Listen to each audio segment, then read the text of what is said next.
Hey guys, Long Haul Larry, and down here in the ADL shop, continuing to work on this F350. And we've gotten our motor running, we've gotten all of our running gear, everything's all taken care of with that. I can tell you the one really good thing, the one thing I really like is I bought this stuff here, and it's a 1/8 inch inner diameter silicone hose. I just found this stuff. I was messing around looking at stuff, and I found this, and I thought, boy, that would really work good for vacuum lines. And a big problem with the Fords is the hubs. The shift into four-wheel drive, this is actually connected onto the vacuum system in the truck, and then that goes down. And when you flip the switch on the inside, it pushes a vacuum in there, which actually sucks the deals inside the hub together, which engages the four-wheel drive. Well, they put a rubber hose on there, and they always leak and stuff, and then they get moisture down inside the hubs, and they rust and everything else. And I tell you what, I put the silicone on there. The silicone hose really super holds. That's some good stuff. I got this off of eBay. It's just 1/8 inch silicone hose. I'm telling you, if you got a Ford or something like that, you might want to look at this stuff. It will save you a lot of money and later on with the new hubs. And just pop that stuff on there. But what we are doing now is I have pulled the door off. I'm actually going to be pulling off the other doors over there right now. And I have sanded the entire truck. And basically what we're doing is I'm not sanding. My sister and my brother-in-law, he's the one that wrote the book that I showed you guys a few times and stuff. I'll put a link down in the video description to it. And they're out here visiting at the farm and everything for the summer, and they stayed for the winter. They came down here and gave me a lot of help. And basically what we're doing is just scuffing the paint. Not really doing a lot of sanding and body work and stuff. There's one little spot that I'm working on, but most of it is just scuffing the paint. The hood, the whole time that it's been sitting in the shop here, has been sitting on this edge, so it kind of messed up the paint, so we kind of took this down. And I'm going to put some primer on here and then sand it down and stuff. This thing had started to rust, that surface rust in this wheel well here. And I had sandblasted it up in the other shed. And I put that POR15 up underneath there, and that's all good to go. But just kind of going through things. And this door that was over here, the whole bottom of the door is just rotten. This door is really bad. The driver's side door is pretty worn too. It's pretty rusted out. Not as bad, but it is. But I ended up buying a kit for this thing that it provides the inner and outer bottom part of the door that you can replace. You can weld it all into place and everything. And then you will have new metal on the bottom of the doors, and it'll give you new life on your doors. Looked at buying different doors and everything else, but quite expensive. And I got this kit. It's over there in a big tall box. You guys will see it when I do it and everything. But the whole thing is all scuffed up. I'm about ready to pull the truck out. Everything is all taken care of. Everything is all sanded and everything. This door is really good. There was no rust or nothing. And I mean, the frame is all good, and the, what do they call them, rocker panels, they were good.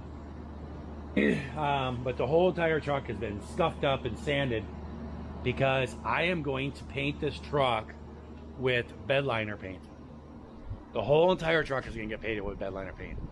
It's made by a company, it's called Raptor. And there's actually quite a few guys on YouTube. I've seen a few of you guys' videos, and I know I'm always looking at stuff. And I've seen these guys doing this lately on YouTube and stuff. And it makes it super durable. You don't have to be a really technical body worker and stuff. You don't have to have it perfect like this stuff down here and stuff. It'll just cover this right up. And you spray it on, and it's a rougher texture. It's not a smooth paint, it's rough texture, but it's really durable. So if something hits, tree branches and stuff, and I'm always out in the woods and everything else, it's very durable because it's made to go into a bed liner. But you can paint it any, your whole vehicle, and you can actually tint it for different colors and everything. But I ended up getting a Raptor black because the truck is already black. I don't want to paint all the in between, all the cracks in the hood and the doors and all that stuff. I didn't want to go through all that to change color and everything. So I just left it black. Got this side all done and everything. The biggest part was this back corner back here was real rusted. And I actually cut out the whole section and welded a new piece of metal in there. And I just got done welding that up. And I'm letting that all cool down, and I'm going to grind the welds down and everything. And I will be putting some body putty over that to shape that in nice and everything. But that's going to be new metal all there. But this door, you can see it down here. And you can see it's all rusted. And so those panels are actually this piece right here. It's this whole piece going from front to back. And you just put it on there and basically just draw a line on here, and you just cut the old one out, put it on there, away you go. It's really simple. So first thing we gotta do is take this door off. So the first thing you're gonna do is just pop off this piece of plastic right up here. See, this comes off. Just pops right out of there. And then we want to get our window controls. Remember which way this thing goes on. I think it goes this way. There we go.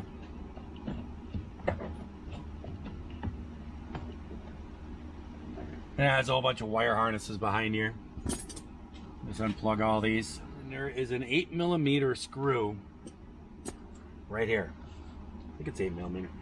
First, we're gonna pull out the door light.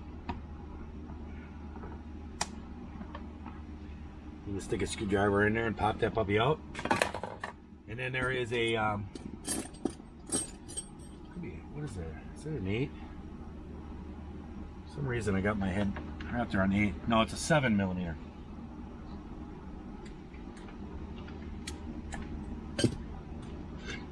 And there's a screw right here.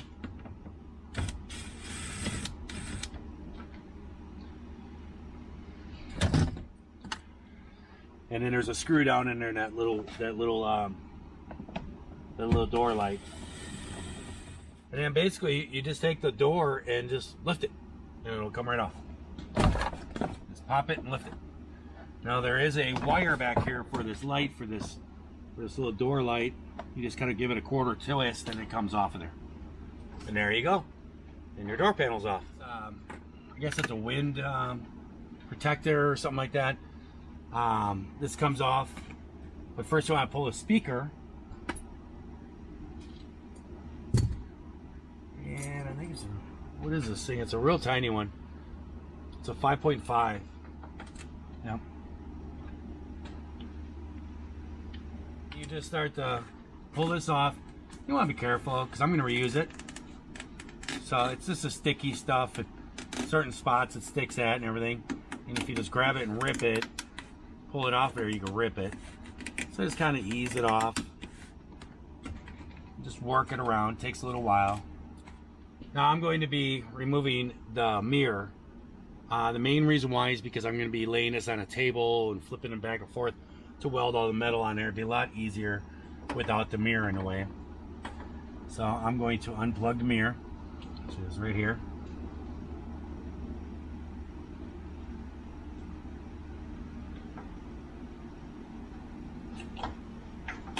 So, and then there's these rubber plugs that are up here. And I believe this is a 14mm.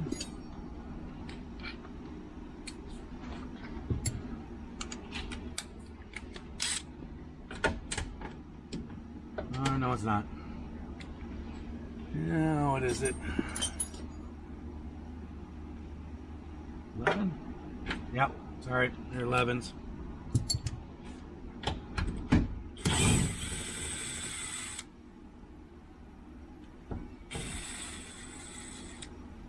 It's kind of like playing that game Doctor. You want to try to get the nuts out of there without dropping them down inside the door. Which wouldn't really matter because I'm taking it all apart anyways. And then there's two more that are underneath here.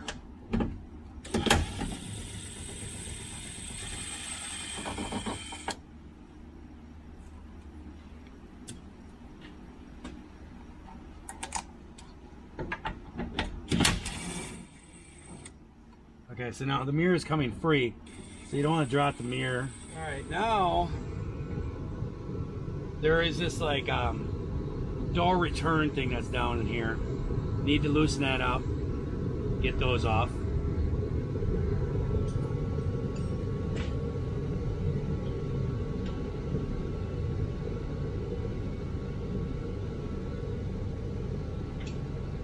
And those are 11 millimeter.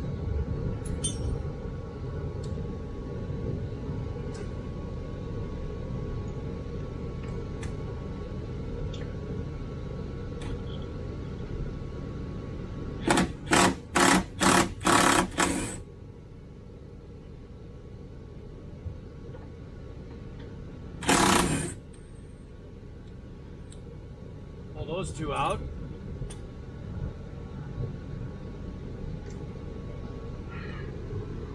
And now we need to work on the wire harness. And this, it can be a booger. I'll get yourself a little tool. This is for pulling those little body rivet things out. This works pretty good.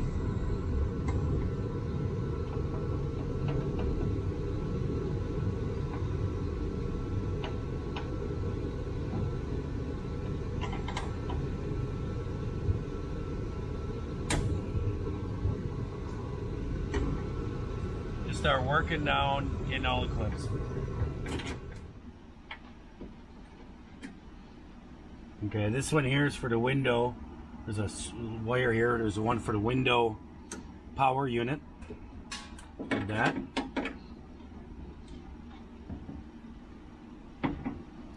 So now we've gotten the wire harness all pulled off. Everything's all pulled off. There is one more catch. Sorry about the movement here. There is one more little plastic catch right here.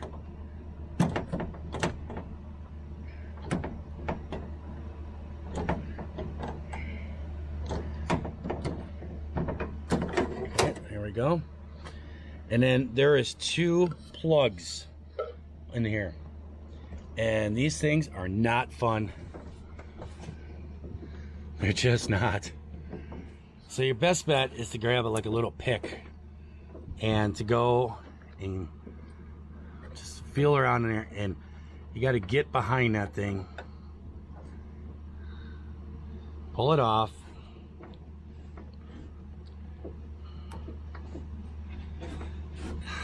there's just no room in here.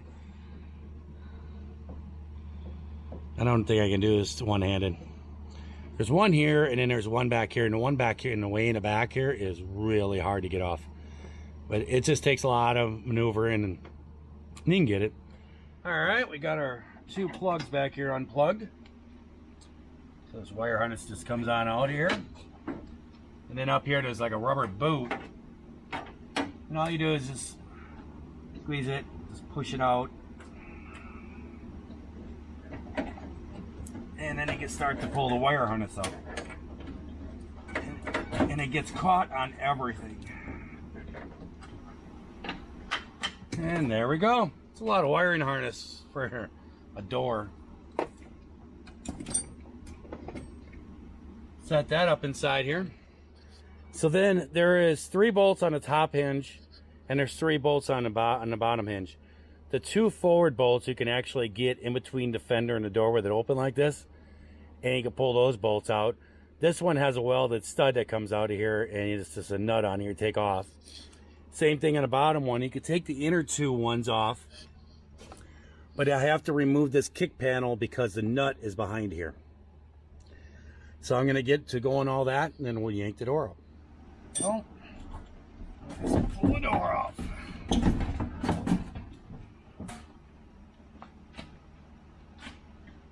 Well, there you go. It's pretty simple. I'll put all the bolts back in.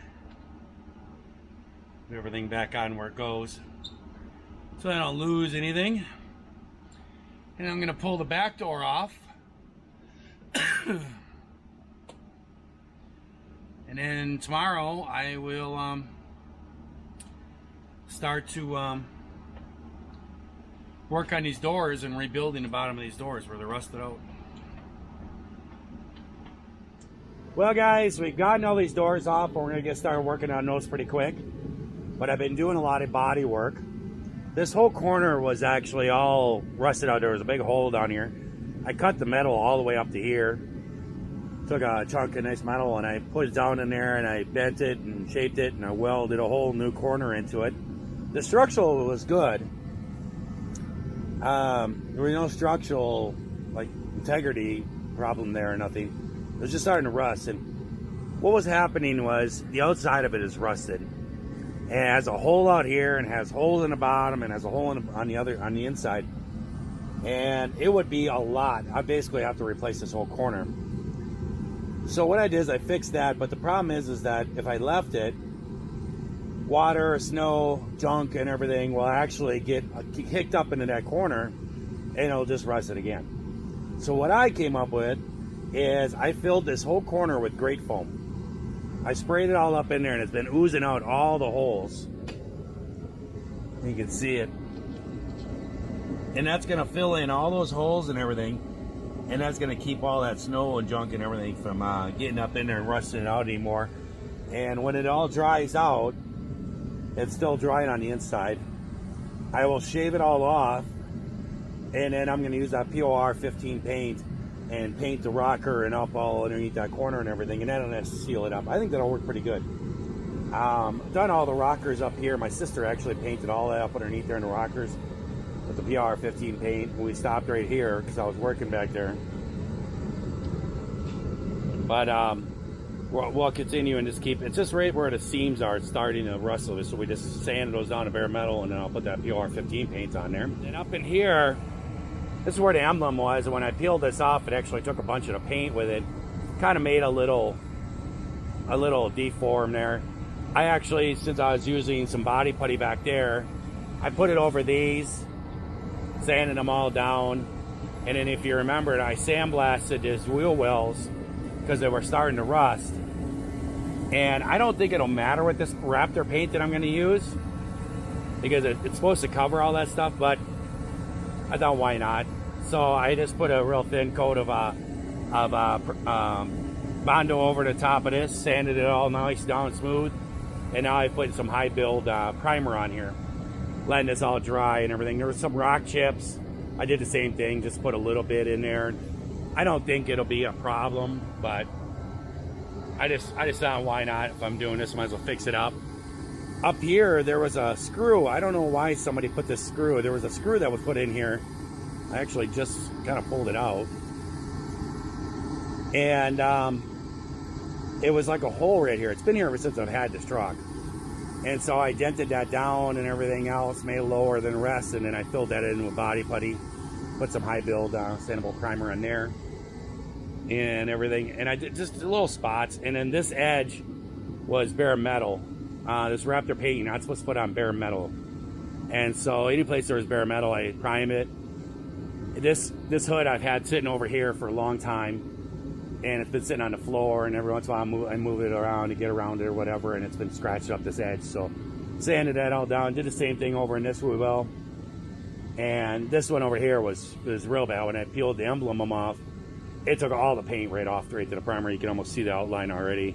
I gotta put another coat of primer on here again, and then I'll sand all this down to make this all nice and smooth, and then I'm going to use some self-etching primer that's black color, so, and then just do a final sand on there. So I've been working a lot in this. Mail guy just arrived, and I got my new transmission cooler, so I'm gonna mount that in quick. And as soon as all the primer is dried and I've sanded it and put the self-etching primer on there, I'll be pulling the truck out, and then I'm going to lay the doors up here and start working on these.